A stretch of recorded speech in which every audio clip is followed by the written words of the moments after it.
महाभारत में भक्तगणों आज आपको अश्वत्थामा के द्वारा पांडव और पांचाल वीरों का सार की कथा कहूंगा। आप इसको ध्यानपूर्वक सुनिए। संजय कहते हैं, राजन, अब द्रोणपुत्र अश्वत्थामा ने शिविर में प्रवेश किया तथा कृपाचार्य और कीर्तिवर्मा दरवाजे पर खड़े हो गए। उन्हें अपना साथ देने के लिए तैयार देखकर अश्वत्थामा को बड़ी प्रसन्नता हुई और उसने उनसे धीरे से कहा, आप दोनों यदि तैयार हो जाएं तो सभी क्षेत्रियों का संहार कर सकते हैं। फिर निद्रा में पड़े हुए इन बचे खुचे योद्धाओं की तो बात ही क्या है। मैं शिविर के भीतर जाऊंगा और काल के समान मार काट मचा दूंगा। आप लोग ऐसा करें जिससे कोई भी आपके हाथों से जीवित बचकर न जा सके। ऐसा कहकर द्रोण पुत्र पांडवों के उस विशाल शिविर में द्वार से न जाकर बीच ही से घुस गया। उससे अपने लक्ष्य से धृष्टद्युम्न के तंबू का पता था, इसलिए वह चुपचाप वहीं पहुंच गया। वहां उसने देखा कि सब योद्धा युद्ध में थक जाने के कारण अचेत होकर सोए पड़े हैं। उनके पास एक रेशमी सैया पर उससे धृष्टद्युम्न सोता दिखाई दिया। तब अश्वत्थामा ने उससे पैर से ठुकरा कर जगाया। पैर लगते ही रणरोमत धृष्टद्युम्न जग पड़ा और महारथी अश्वत्थामा को आया देख जो ही वह पलंग से उठने लगा कि उस वीर ने उसके बाल पकड़कर पृथ्वी पर पटक दिया। इस समय धृष्टद्युम्न भय और निद्रा से दबा हुआ था। साथ अश्वत्थामा ने उससे जोर की पटकी भी लगाई थी, इसीलिए वह निरुपाय हो गया। अश्वत्थामा ने उसकी छाती और गले पर दोनों घुटने टेक दे। धृष्टद्युम्न बहुत तेरा चिल्लाया और छटपटा, किंतु अश्वत्थामा उससे पशु की तरह पीटता रहा। अंत में उसने अश्वत्थामा को नखों से बकोटते हुए लड़खड़ाती जवान में कहा, आचार्य पुत्र, व्यर्थ देरी मत करो, मुझे हथियार से मार डालो। उसने इतना कहा था कि अश्वत्थामा ने उससे जोर से दबाया और उसकी अस्पष्ट वाणी सुनकर कहा, रे कुल कलंक, अपने आचार्य की हत्या करने वालों को पुण्य लोक नहीं मिल सकते, इसलिए तुझे शस्त्र से मारना उचित नहीं है। ऐसा कहकर उसने कुपित होकर अपने पैरों की चोटों से धृष्टद्युम्न के मर्म स्थान पर प्रहार किया। इस समय धृष्टद्युम्न की चिल्लाहट से घर की स्त्रियां और रखवाले भी जग पड़े। उन्होंने एक अलौकिक पराक्रम वाले पुरुष को धृष्टद्युम्न प्रहार करते देखकर उसे कोई भूत समझा, इसलिए भय के कारण उनमें से कोई बोल न सका। अश्वत्थामा ने धृष्टद्युम्न को उसी प्रकार पशुओं की तरह पीट पीट कर मार डाला। इसके बाद वह उस तंबू से बाहर आया और रथ पर चढ़कर सारी छावनी में चक्कर लगाने लगा। पांचाल राज धृष्टद्युम्न को मरा देखकर उसकी रानियां और रखवाले शोकाकुल होकर विलाप करने लगे। उनके कोलाहल से आसपास के क्षेत्रीय वीर चौंक कर कहने लगे, क्या हुआ, क्या हुआ। तब स्त्रियों ने बड़ी दीन वाणी से कहा, अरे जल्दी दौड़ो, जल्दी दौड़ो, हमारे तो समझ में नहीं आता यह कोई राक्षस है या मनुष्य है। देखो, इसने पांचाल राज को मार डाला और अब रथ पर चढ़कर इधर उधर घूम रहा है। यह सुनकर उन योद्धाओं ने एक साथ अश्वत्थामा को घेर लिया, किंतु पास आते ही अश्वत्थामा ने उन्हें रोदा शस्त्र से मार डाला। इसके बाद उसने बराबर के तंबू में उत्तम मोजा को पलंग पर सोते देखा। उसके भी कंठ और छाती को उसने पैरों से दबाया लिया। उत्तम मोजा चिल्लाने लगा, किंतु अश्वत्थामा ने उससे भी पशु की तरह पीट पीट कर मार डाला। युधामन्यु ने समझा कि उत्तम मोजा को किसी राक्षस ने मारा है, इसीलिए वह गदा लेकर दौड़ा और उससे अश्वत्थामा की छाती पर चोट की। अश्वत्थामा ने लपक कर उसे पकड़ लिया और फिर पृथ्वी पर पटक दिया। युधामन्यु ने छूटने के लिए बहुत हाथ पैर पटके, किंतु अश्वत्थामा ने उससे भी पशु की तरह मार डाला। इसी प्रकार उसने नींद में पड़े हुए अन्य महारथियों पर भी आक्रमण किया। वे सब भय से कांपने, किंतु अश्वत्थामा ने उन सभी को तलवार से मौत के घाट उतार दिया। शिविर के विभिन्न भागों में उसने मध्यम श्रेणी के सैनिकों को भी निद्रा में बेहोश देखा और उन सब को भी एक क्षण में ही तलवार से तहस नहस कर डाला। इस तरह अनेकों योद्धा घोड़े और हाथियों को उस तलवार की भेंट चढ़ा दिया। उससे उसका सारा शरीर खून में लथपथ हो गया और वो साक्षात काल के समान दिखाई देने लगा। उस समय जिन योद्धाओं की नींद टूटती थी वही अश्वत्थामा का शब्द सुनकर भौचके से रह जाते थे और उससे राक्षस समझकर आंखें मूंद लेते थे। इस प्रकार भयंकर रूप धारण किए वह सारी छावनी में चक्कर लगा रहा था। जब द्रौपदी के पुत्रों ने धृष्टद्युम्न के मारे जाने का समाचार सुना तो वे निर्भय होकर अश्वत्थामा पर बाण बरसाने लगे। अश्वत्थामा अपनी दिव्य तलवार लेकर उन पर टूट पड़ा और उससे प्रतिबिंध्य की कोख फाड़ डाली। इससे वह प्राणहीन होकर पृथ्वी पर गिर पड़ा। सोम ने पहले तो प्रास से चोट की, फिर वह भी तलवार लेकर द्रोणपुत्र की ओर चला।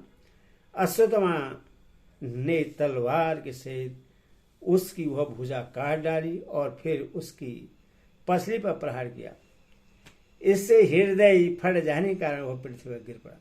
इसी समय नकुल के पुत्र सदानिक ने एक रथ का पहिया उठाकर बड़े जोर से अश्वत्थामा की छाती पर मारा। अश्वत्थामा ने भी तुरंत ही उस पर चोट की। उससे वह व्याकुल होकर पृथ्वी पर गिर पड़ा।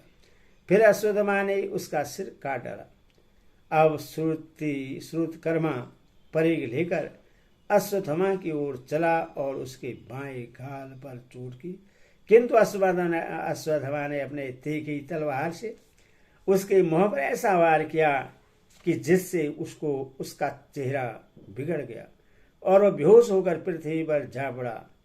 उसका शब्द सुनकर महारथी श्रुतकीर्ति अश्वत्थामा के सामने आया और उस पर बाणों की वर्षा करने लगा, किंतु अश्वत्थामा ने उसकी बाण वर्षा को ढाल पर रोक लिया और उसके सिर को धड़ से अलग कर दिया।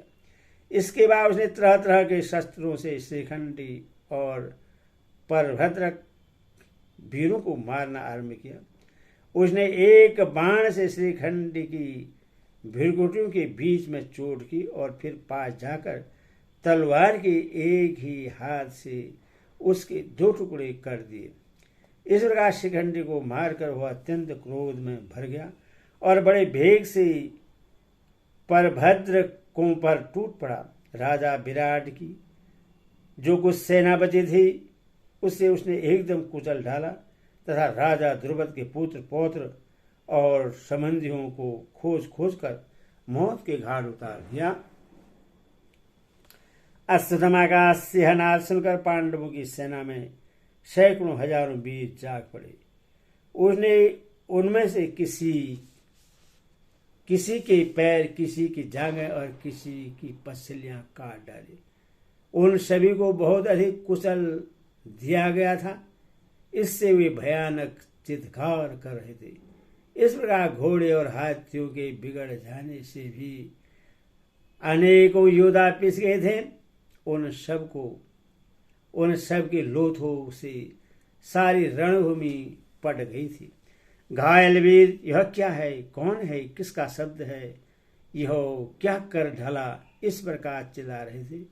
उनके लिए अश्वत्थामा प्राण तक काल के समान हो रहा था। पांडव और संजय वीरों में जो शस्त्र और कवचों से रहित थे और जिन्होंने कवच धारण कर लिए थे, उन सभी को अश्वत्थामा ने यमलोक भेज दिया।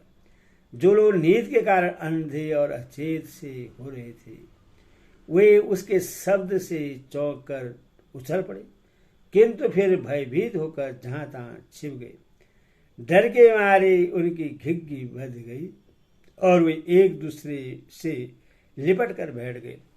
इसके बाद अश्वत्थामा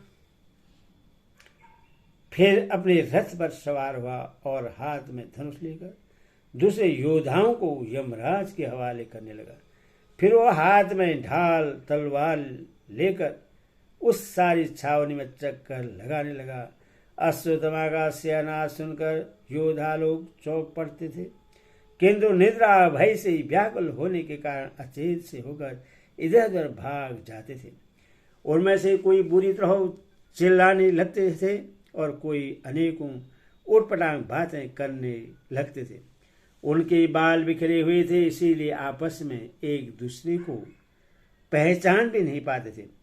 कोई इधर उधर भागने में थक कर गिर गए थे।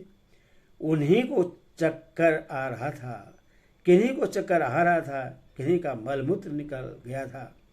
हाथी और घोड़े रस से तोड़ाकर सब ओर गड़बड़ी करते दौड़ रहे थे। कोई डर के मारे पृथ्वी पर पड़कर छिप रहते थे, किंतु हाथी घोड़े उन्हें पैरों से खोद डालते थे। इस प्रकार बड़ी ही गड़बड़ी मची हुई थी।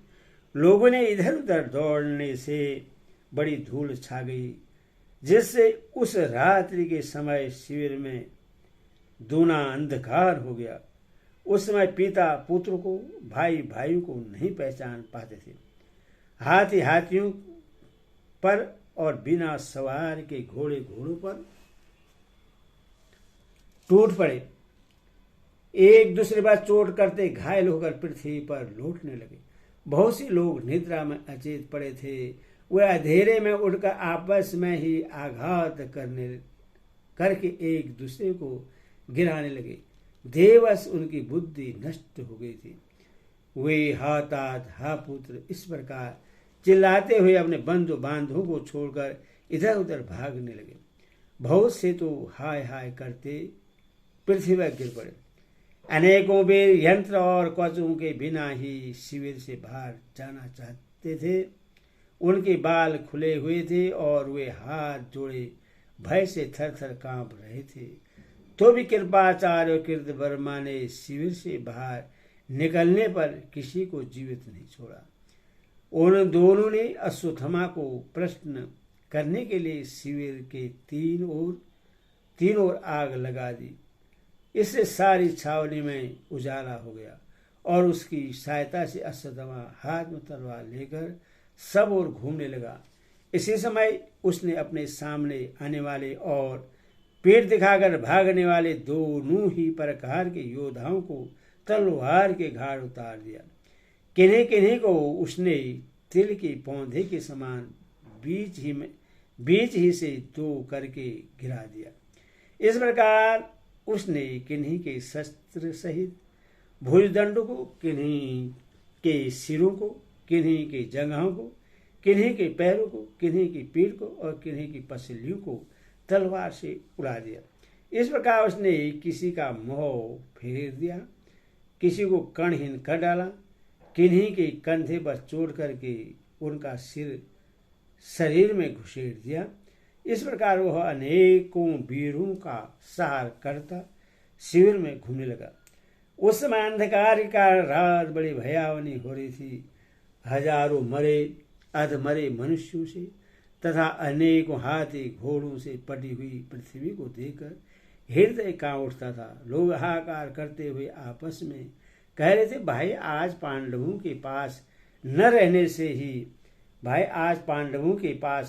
से ही हमारी यह दुर्गति हुई है। अर्जुन को तो असुर, गंधर्व, यक्ष और राक्षस कोई भी नहीं जीत सकता, क्योंकि साक्षात श्री कृष्ण उनके रक्षक हैं। 2 घड़ी के बाद वह सारा कोलाहल शांत हो गया। सारी भूमि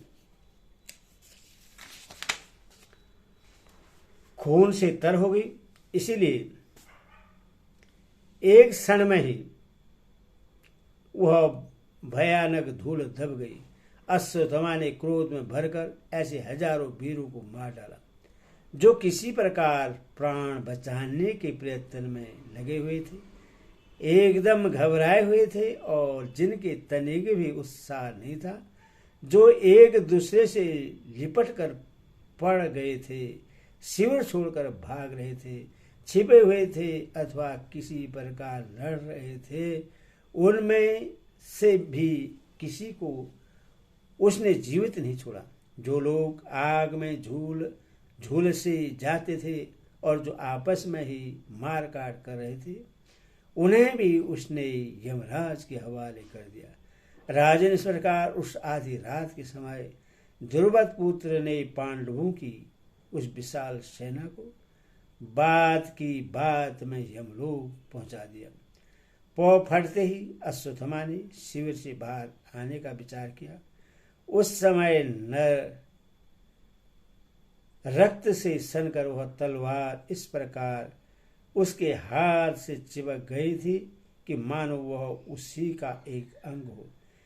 इस प्रकार अपनी प्रतिज्ञा के अनुसार वह कठोर कर्म करके अश्वत्थामा पिता के ऋण से मुक्त होकर निश्चित हुआ। वह छावनी से बाहर आया और कृपाचार्य एवं कृतवर्मा से मिलकर उन्हें प्रसन्नता पूर्वक अपनी सारी करतूत सुनाकर आनंदित किया। वही अश्वत्थामा का ही पीर करने में लगे हुए थे। अतः उन्होंने भी यह सुनाकर कि हमने यहाँ रहकर हजारों पांचाल और संजयी वीरों का सहार किया है, उसे प्रश्न किया। राजा धृतराष्ट्र पूछते हैं, संजय, अश्वत्थामा तो मेरे पुत्र की विजय के लिए ही कमर कसे हुए था, फिर उसने ऐसा महान कर्म पहले क्यों नहीं किया? संजय ने कहा, राजन, अश्वत्थामा को पांडव श्री कृष्ण और सात्विक से खटका रहता था, इसी से अब तक वह ऐसा नहीं कर सका। इस समय उनके पास न रहने से ही उसने यह कर्म कर डाला। इसके बाद अश्वत्थामा ने आचार्य कृप और कृतवर्मा को गले लगाया और उन्होंने उसका अभिनंदन किया।